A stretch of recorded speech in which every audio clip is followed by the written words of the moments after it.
Special investment facilitation council की apex committee का इजलास की सदारत निगरान वज़ीर आज़म अनवारुल हक काकड़ कर रहे हैं। इस्लामाबाद में इजलास में अस्करी क़यादत की भी खुसूसी शिरकत। इजलास में निगरान सूबाई वज़ीर आला वफाकी वज़रा भी शरीक। मुल्क में खलीजी ममालिक की सरमायाकारी से मुतालिक उमूर का जायज़ा।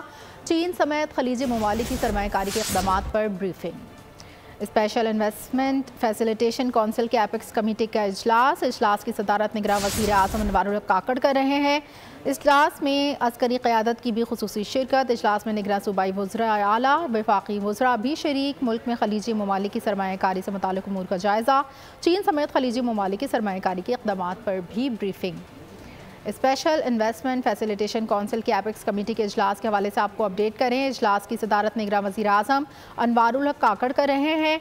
इजलास में अस्करी क़यादत की भी खुसूसी शिरकत। इजलास में निगरान सूबाई वज़रा आला वफाकी वज़रा भी शरीक हैं। मुल्क में खलीजी ममालिक की सरमायाकारी से मुतालिक उमूर का जायज़ा लिया जा रहा है और चीन समेत खलीजी ममालिक की सरमायाकारी के इक़दामात पर ब्रीफिंग दी गई। सब्सक्राइब करें और बेल दबाएं ताकि कोई खबर रह न जाए।